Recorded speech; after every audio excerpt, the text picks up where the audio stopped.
Lo que comenzó como el último refugio de un hombre desesperado dentro de un vagón de tren oxidado, se transformaría en una obra maestra tan mágica que dejaría al mundo entero absolutamente sin palabras. Si las historias sobre el poder de la resiliencia y la transformación resuenan contigo, suscríbete al canal para que continuemos este viaje juntos. El agua rugía, un monstruo café devorando el desierto. Una lluvia torrencial azotaba la carcasa de metal del vagón de tren, el sonido como 1000 tambores de guerra golpeando al mismo tiempo. Adentro, Itzae se movía con una calma que desafiaba el caos de afuera. Sus ojos, oscuros como la tormenta, examinaban los rostros pálidos y asustados de los niños y mujeres que se amontonaban a su alrededor. Las mismas personas que antes lo miraban con desprecio. La estructura de hierro, antes un símbolo de su dolor y soledad, ahora era un arca improbable, un santuario flotando sobre la destrucción. Él sostenía una cuerda firmemente, su cuerpo tenso, mientras miraba hacia afuera, hacia la oscuridad violenta donde la mano de un hombre se extendía desesperadamente desde la corriente. Era Mateo, el capataz, el hombre que quería verlo desaparecer. El vagón gimió bajo la fuerza de la inundación, amenazando con soltarse de sus amarras improvisadas. El caballo de Itzae, Tucó, relinchó nerviosamente en un rincón, sus grandes ojos reflejando el pánico silencioso de su amo. Para Itzae, aquel momento era un universo entero. Salvar a Mateo significaba ir en contra de cada fibra de su ser, contra el eco de los gritos de su pueblo, silenciados por el avance del hierro y de los hombres como él. Dejarlo a la corriente sería una forma de justicia, un ajuste de cuentas con el destino. Sin embargo, los ojos de la esposa y los hijos de Mateo estaban fijos en él, una súplica silenciosa que trascendía el odio y las fronteras. En aquel instante, suspendido entre la venganza y la misericordia, Itzae ya no era solo el último de su tribu, era la única esperanza de otra. Pero para entender cómo llegamos a este punto, necesitamos retroceder en el tiempo. Meses antes, el único sonido que rompía el silencio del desierto era el viento aullando a través de las ventanas rotas del vagón abandonado. Itzae llegó allí no por elección, sino por agotamiento. Era la última hoja de un árbol derribado, el eco solitario de una canción olvidada. La vía del tren, una serpiente de metal que había rasgado el corazón de sus tierras ancestrales, había dejado atrás esta carcasa hueca. En una cruel ironía, el símbolo de la destrucción de su pueblo se convirtió en su único refugio. Con Tucó a su lado, su aliento cálido un consuelo en la noche fría, Itzae no vio un montón de basura oxidada, vio un nuevo comienzo. Un lugar para plantar las raíces de una memoria que se negaba a morir. Pero no estuvo solo por mucho tiempo. Un campamento de trabajadores surgió en el horizonte, el embrión de un pueblo que servía al ferrocarril. Para ellos, hombres de manos callosas y corazones duros, Itzae era una anomalía, un fantasma que no pertenecía a su mundo de progreso. Mateo, el capataz, fue el primero en enfrentarlo. «Este no es lugar para ti», dijo, su rostro una máscara de desprecio. «Llévate tu caballo y desaparece». Los otros colonos lo miraban con una mezcla de miedo y desdén, susurrando sobre el salvaje del vagón. Itzae, sin embargo, no respondió con palabras. Respondió con trabajo. Bajo el sol implacable, comenzó a transformar el hierro viejo, sus manos tejiendo un futuro que nadie, ni siquiera él, podría prever. El trabajo de Itzae era una danza silenciosa con la memoria. No usaba planos ni diseños. Sus herramientas eran la intuición y una profunda necesidad de honrar lo que se había perdido. Comenzó por quitar el óxido, no con la furia de quien borra el pasado, sino con la gentileza de quien cuida una herida.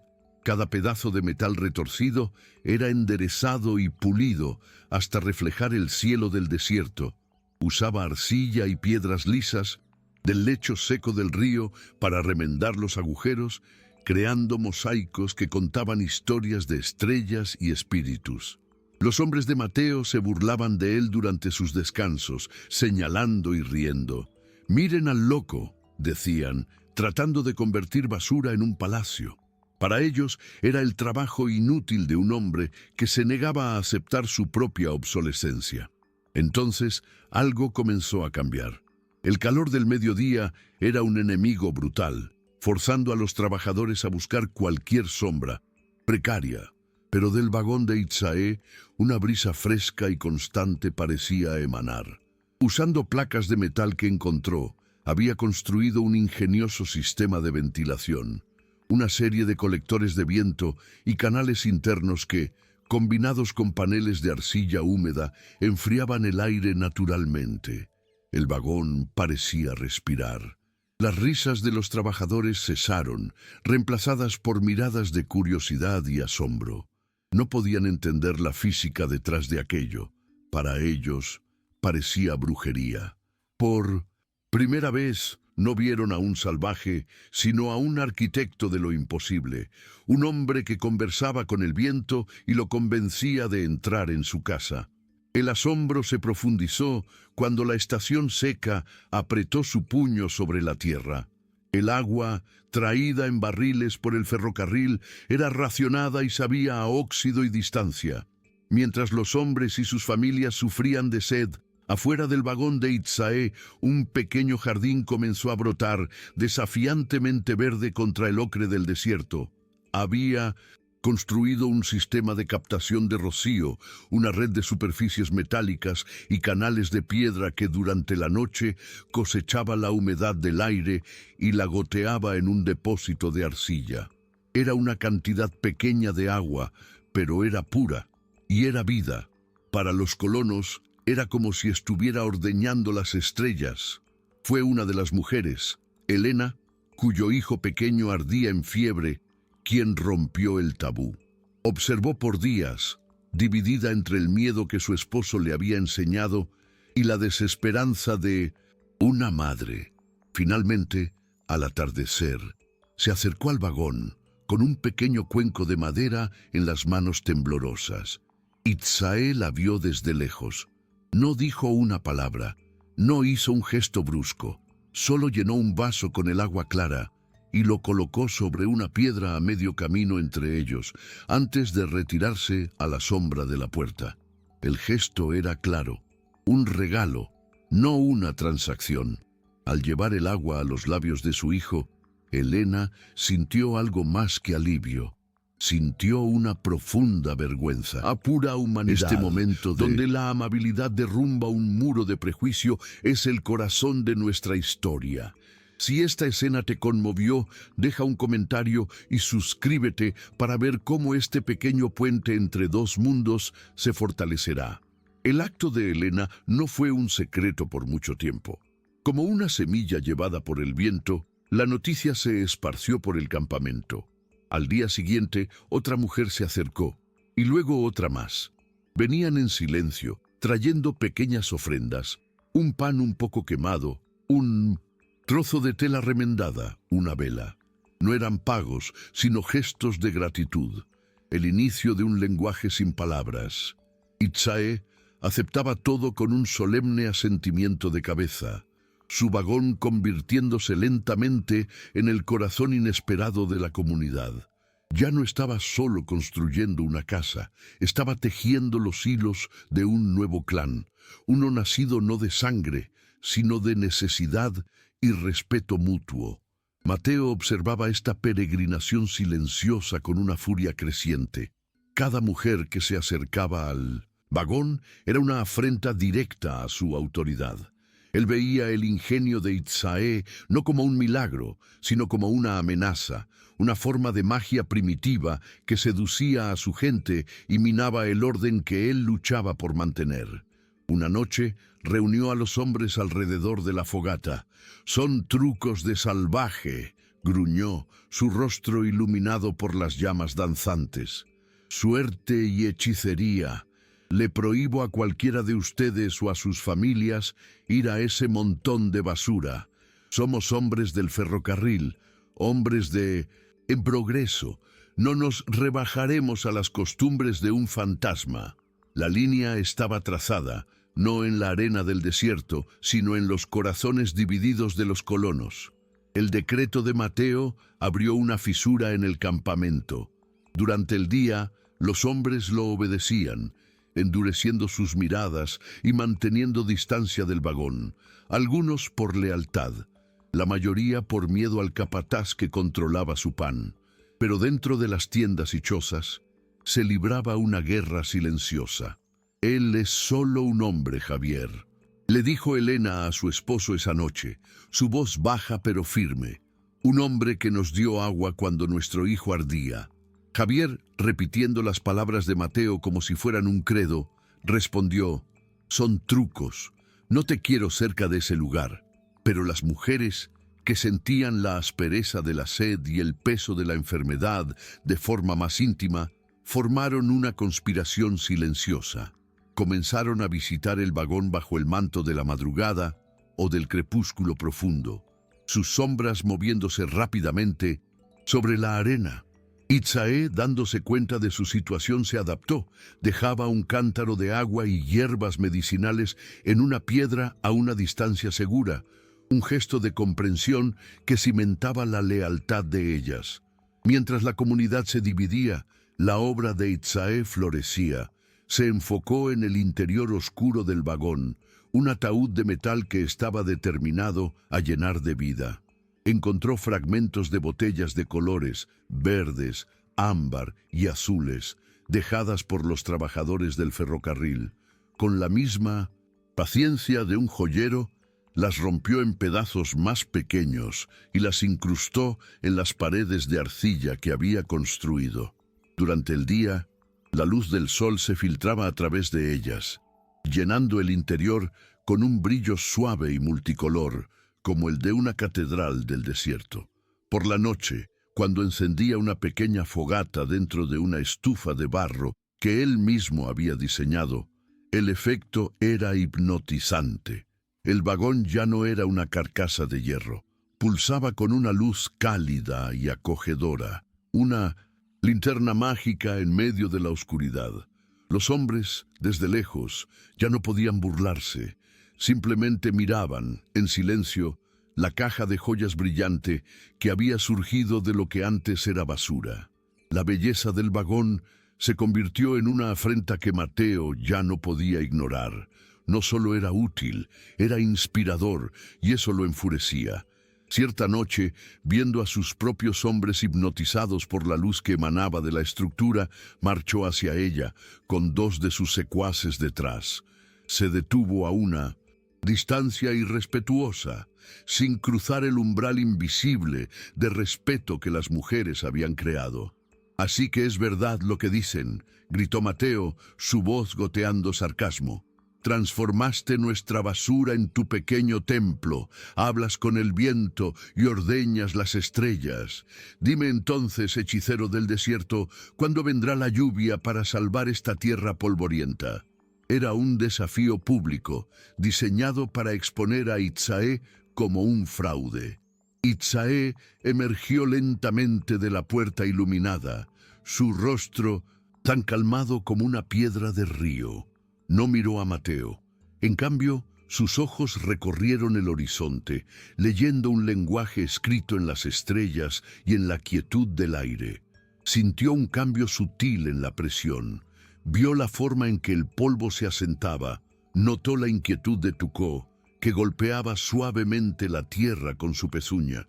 No era un hechicero realizando un truco. Era un lector, descifrando el último capítulo de un libro que los otros habían olvidado cómo abrir. Después de un largo silencio que tensó los nervios de los hombres, finalmente bajó la mirada y la fijó en Mateo. Su voz era baja, pero cargaba el peso del cielo nocturno. «El agua vendrá», dijo, «pero no vendrá para salvar, vendrá para limpiar». La carcajada de Mateo rasgó el aire nocturno, un sonido áspero y forzado. ¿Oyeron eso?, le gritó a sus hombres, gesticulando hacia el vagón. Habla en acertijos. Vendrá para limpiar.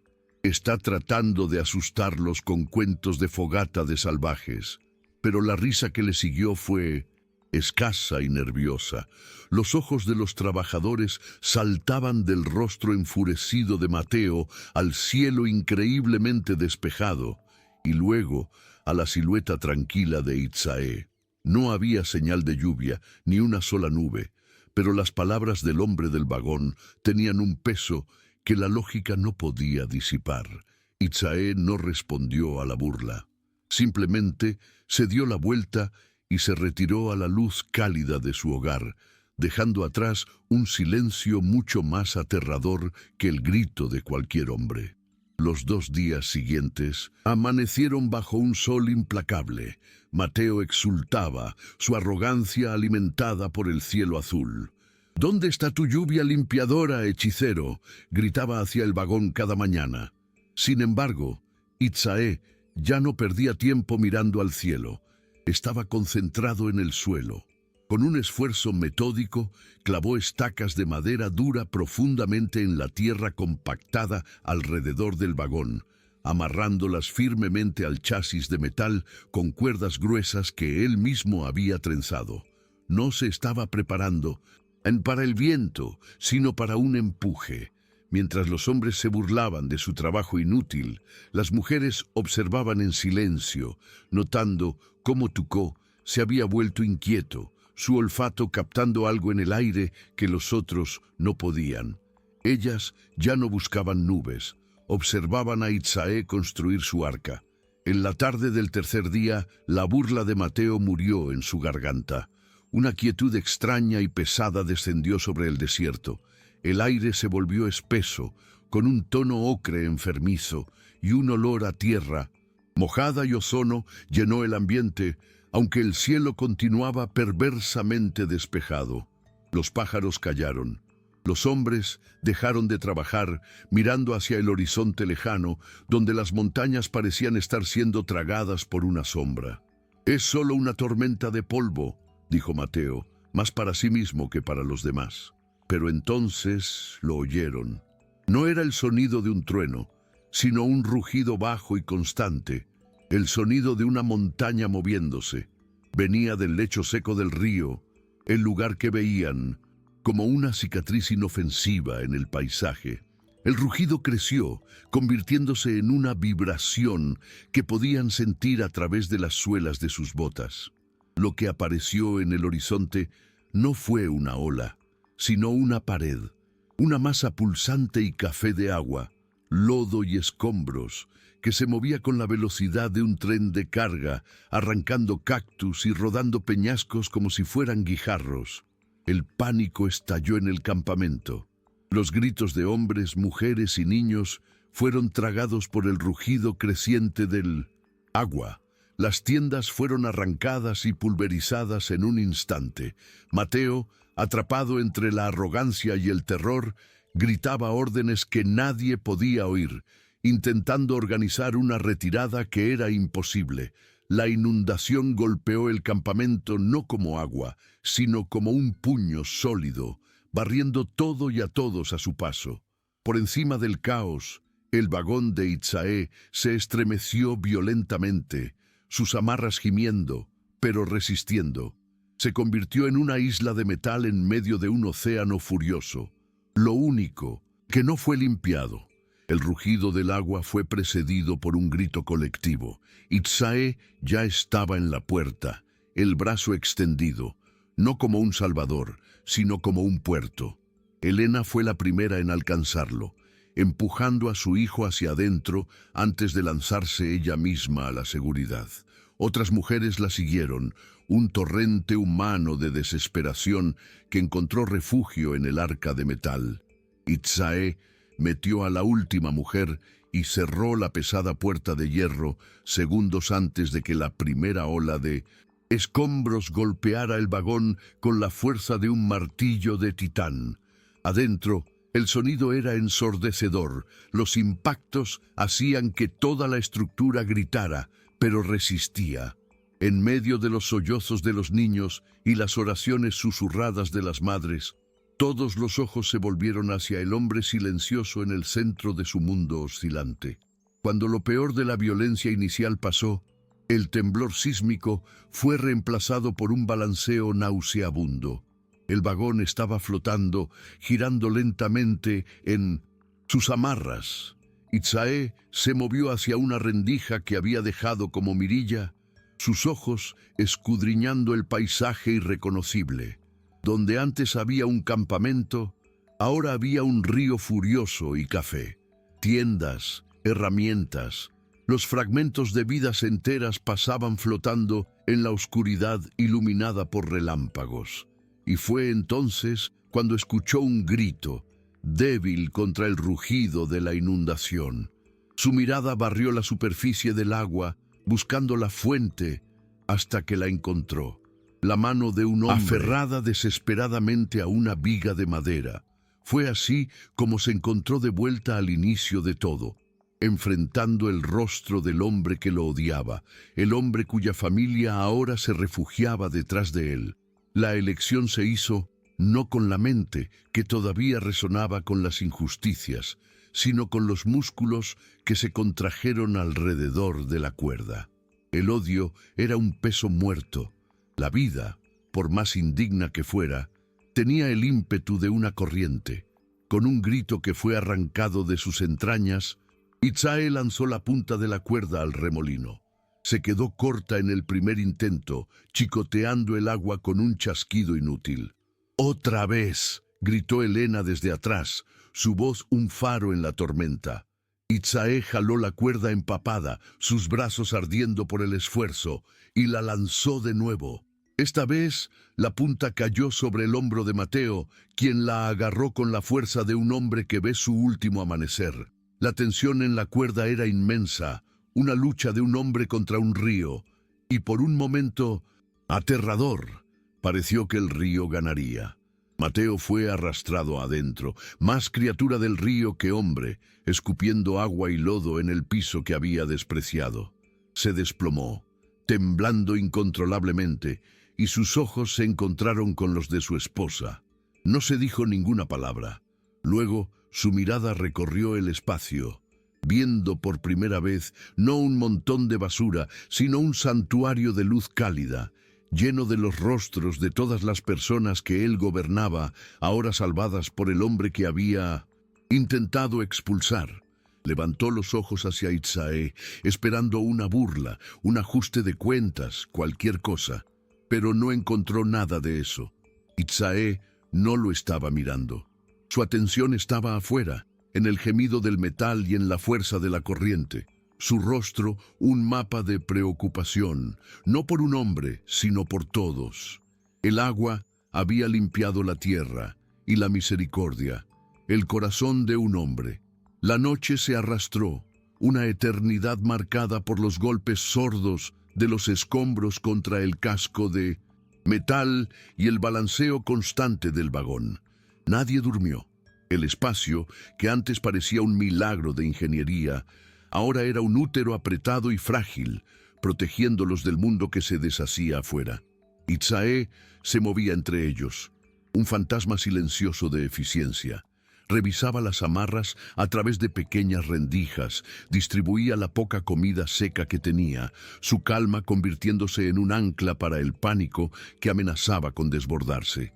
No ofrecía falsas esperanzas, solo la certeza de su presencia y de su trabajo. Y por primera vez, los colonos no vieron a un extraño, sino a un guardián. Al amanecer, un silencio espeluznante reemplazó al rugido. La lluvia se detuvo. Itzae abrió la pesada puerta y la pálida luz de la mañana reveló una escena de devastación total.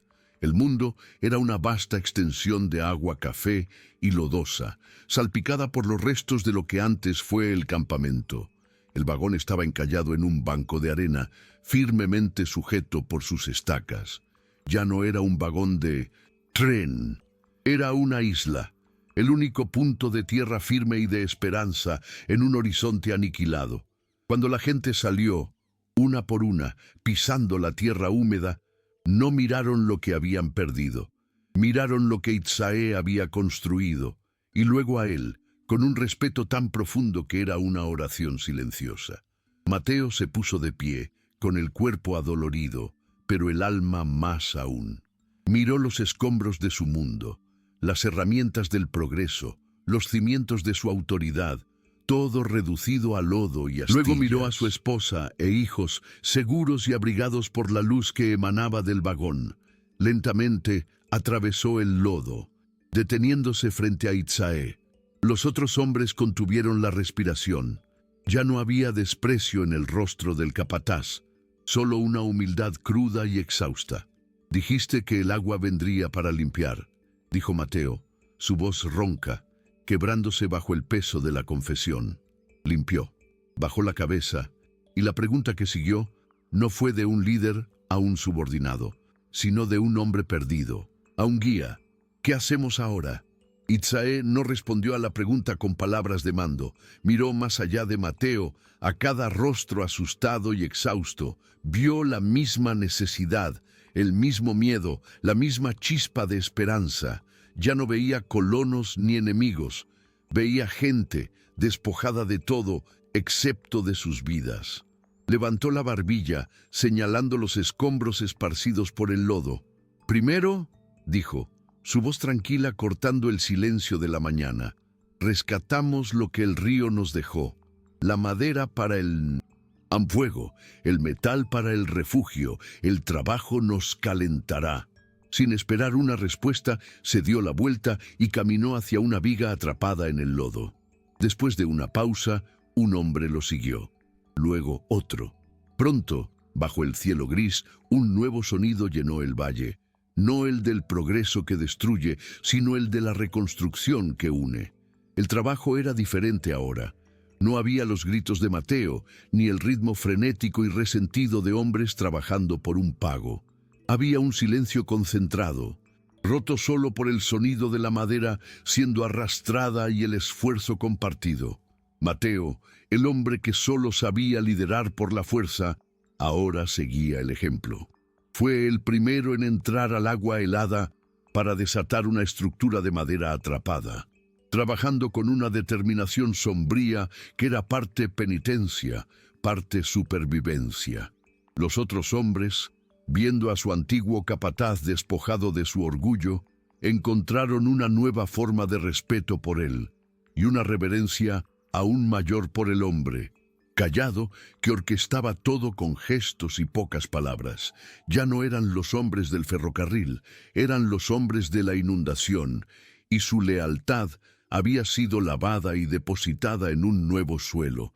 Esa noche se reunieron alrededor de una fogata crepitante, la única luz además de la que emanaba suavemente del vagón.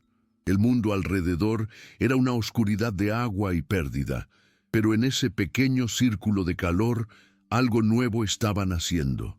Itzae finalmente habló, no como un líder dando órdenes, sino como un contador de historias, compartiendo una memoria. Habló sobre cómo su pueblo construía, no en líneas rectas que desafiaban la tierra, sino en curvas que la abrazaban. Habló de casas que respiraban con el viento y vivían en armonía con el sol.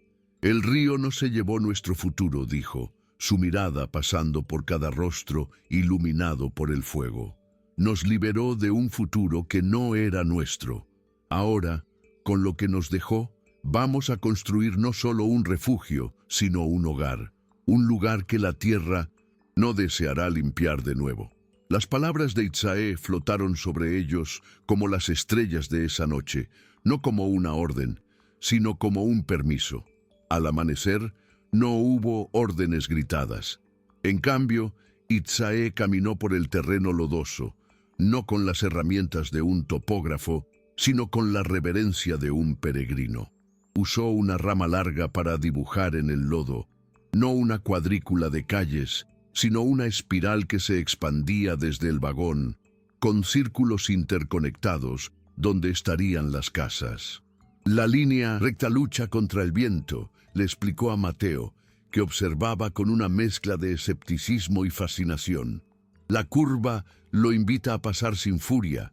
La tierra nos muestra dónde construir, si tenemos la paciencia de escuchar. Los colonos, acostumbrados a conquistar el paisaje, ahora aprendían a cooperar con él, sus movimientos convirtiéndose en una danza lenta y deliberada con la tierra que casi los había destruido. Con el vagón como su modelo y libro de instrucciones, la aldea comenzó a tomar forma. Las nuevas estructuras no se parecían a nada que los colonos hubieran visto. Eran semisubterráneas, con las espaldas protegidas por barreras de tierra para aislarlas del calor.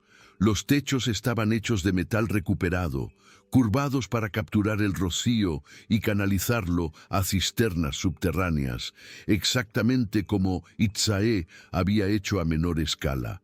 Las ventanas estaban posicionadas no para las vistas, sino para crear corrientes de aire cruzadas, transformando cada casa en una máquina de enfriamiento pasivo. Hombres, mujeres y hasta niños trabajaban codo a codo, no en sus antiguos roles, sino donde sus habilidades eran más necesarias. El antiguo capataz se convirtió en un aprendiz, y el salvaje se convirtió en el arquitecto de una civilización nacida del lodo. Más que estructuras, estaban construyendo un nuevo tipo de riqueza. Un día Mateo, cuyas manos antes solo sabían manejar martillos y palancas, fue enseñado por Helena a separar semillas de plantas nativas que Itzae les había mostrado.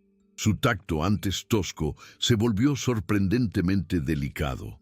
Descubrieron que el desierto era en realidad una despensa llena si sabían cómo pedir. El vagón de tren, el epicentro de su nueva vida, se transformó en una biblioteca y escuela. Por la noche, Itzae ya no contaba historias de su pueblo perdido, sino que enseñaba a los niños a leer las estrellas, mientras Tuco descansaba afuera. Su presencia un recordatorio vivo y constante del vínculo entre el hombre, el animal y la tierra.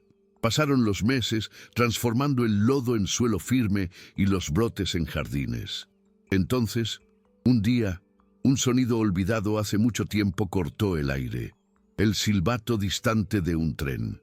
Vino arrastrándose por la vía reparada. Una serpiente de humo y acero invadiendo su valle de paz. Todos dejaron lo que estaban haciendo, no con miedo, sino con una calma unificada. Se reunieron en el centro de su aldea en espiral, observando la máquina detenerse. Las puertas se abrieron y hombres con chalecos y relojes de bolsillo descendieron, sus rostros preparados para inspeccionar un desastre. En cambio, sus ojos se abrieron de par en par. Miraron desde el vagón transformado en joya hasta las casas orgánicas que abrazaban la tierra, al verde imposible de los jardines y al grupo de personas de aspecto sereno que los observaba. No encontraron los restos de un campamento. Encontraron una civilización que no deberían entender.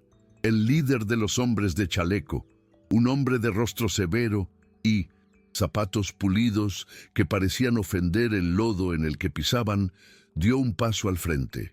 Sus ojos ignoraron la belleza del vagón y el ingenio de las casas, viendo solo la pérdida de activos y una desviación inaceptable del plan.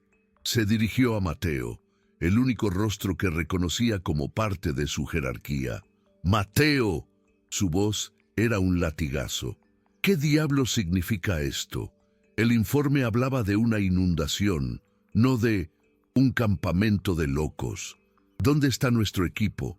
¿Dónde está el campamento de ¿en trabajo? Todas las miradas se volvieron hacia Mateo. El viejo capataz respiró hondo, no el aire enrarecido de la autoridad, sino el aire rico y terroso de su nuevo hogar. No se encogió bajo la mirada de su antiguo superior. En cambio, se enderezó, y por primera vez, su estatura parecía venir de adentro, no de su posición. El río se llevó el campamento y el equipo, dijo, su voz tranquila y clara. Se llevó todo lo que no tenía raíces. Luego hizo un gesto amplio, no hacia las estructuras individuales, sino hacia la comunidad entera, hacia Itzae, hacia su propia familia. Y nos dejó esto. Ya no somos un campamento de trabajo, Señor. Somos una aldea y estamos en casa. El hombre de chaleco soltó una risa corta e incrédula. Un sonido seco que no tenía lugar allí. ¿Casa? No seas ridículo, Mateo. Esto es propiedad de la compañía ferroviaria. Ustedes son empleados de la compañía. Esa cosa, gesticuló con desdén hacia el vagón, es basura de la compañía.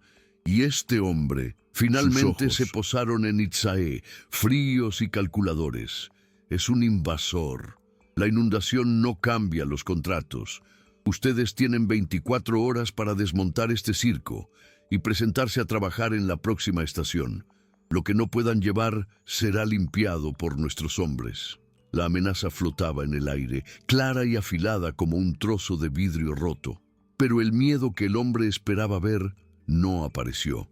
En cambio, un silencio profundo e inquebrantable se apoderó de los aldeanos. No se miraron unos a otros con pánico. Sus miradas no vacilaron. Fue Elena quien se movió primero. Sin decir una palabra, se dio la vuelta, caminó hacia un pequeño huerto y comenzó a arrancar delicadamente la maleza de cerca de unos brotes de frijol. Su esposo, Javier, la observó por un instante y luego tomó una pala, volviendo a trabajar en el canal de riego que estaban cavando. Uno por uno, como una marea silenciosa, los demás siguieron el ejemplo. Se dieron la vuelta, no con desafío, sino con un propósito, el tranquilo, y reanudaron las tareas de sus vidas. Ya no respondían al silbato del tren, respondían al ritmo de la tierra. El hombre de chaleco y su autoridad se quedaron solos en el centro de la aldea, ignorados, como si fueran fantasmas de un mundo que ya no existía. El rostro del hombre de chaleco, acostumbrado a imponer obediencia, se congestionó con una furia impotente. Aquel silencio era una muralla, más impenetrable que cualquier barricada de piedra. La indiferencia de ellos era una anulación de su poder, de todo su mundo. «No estoy bromeando», gritó, su voz sonando estridente y fuera de lugar contra la armonía del trabajo. Pero sus palabras fueron absorbidas por la tierra, sin eco. Sus ojos centelleantes recorrieron la escena, buscando la raíz de aquella rebelión silenciosa, y se fijaron, como era de esperar, en Itzae, que estaba tranquilamente atando un manojo de hierbas secas cerca de la puerta de su vagón. Con un gruñido de frustración, el hombre marchó hacia él, sus zapatos pulidos hundiéndose en el lodo que tanto despreciaba, determinado a romper el hechizo, rompiendo al hechicero. Cuando el hombre de chaleco extendió la mano y agarró el brazo de Itzae, la aldea se detuvo, no con un suspiro de miedo, sino con una quietud súbita y atenta. Itzae no ofreció resistencia ni miedo.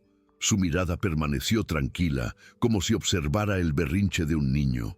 Pero antes de que el hombre pudiera arrastrarlo o hablar, otra mano, grande y callosa, se cerró como una tenaza alrededor de su muñeca. Era Mateo. Se interpuso entre los dos hombres, su cuerpo una barrera sólida. «Suéltelo», dijo Mateo, su voz baja, pero con un peso de montaña que el hombre de chaleco nunca había oído antes. «Aquí no se resuelve nada por la fuerza». Detrás de Mateo, uno por uno, los otros hombres se levantaron de su trabajo y se acercaron, formando no una multitud amenazante, sino un muro silencioso de solidaridad. El hombre de chaleco miró de un rostro a otro, y por primera vez entendió. No se enfrentaba a un invasor y a una pandilla de empleados, se enfrentaba a un pueblo. El hombre de chaleco miró la mano de Mateo en su muñeca como si fuera una serpiente. Soltó el brazo de Itzae abruptamente. La fuerza de Mateo no era agresiva, era simplemente presente, inquebrantable como una montaña. Lentamente aflojó su agarre, y el hombre de chaleco retrocedió un paso, luego otro, el rostro una máscara de confusión y furia frustrada. «Esto es insubordinación», siseó, pero la palabra sonó vacía, un eco de un tribunal que no tenía jurisdicción allí. «Se arrepentirán de esto». Se dio la vuelta y marchó de regreso al tren, sus hombres siguiéndolo como sombras desorientadas, dejando atrás solo las marcas de sus zapatos inadecuados en el lodo. El silbato del tren sonó, un grito agudo de un mundo que se alejaba. Nadie se movió hasta que la serpiente de humo desapareció en el horizonte. El silencio que se instaló no era de miedo, sino de soberanía. Era el sonido de su tierra, su viento, su futuro. Mateo se volteó y encontró la mirada de Itzae. Hubo un asentimiento de cabeza casi imperceptible, un reconocimiento que trascendía todo lo que habían sido el uno para el otro. Entonces, Mateo miró a su comunidad, a los rostros que ahora se volvían hacia él no en busca de órdenes, sino en solidaridad. «Bueno», dijo Helena, rompiendo el hechizo con una voz práctica y llena de vida, «estas papas no se van a plantar solas». Una sonrisa lenta se extendió por el rostro de 1900. Javier, luego por otro, y pronto, una risa suave y compartida onduló por la aldea. Estaban en casa, y había mucho trabajo por hacer. La fuerza de un pueblo que elige su propio camino es una de las cosas más inspiradoras que existen.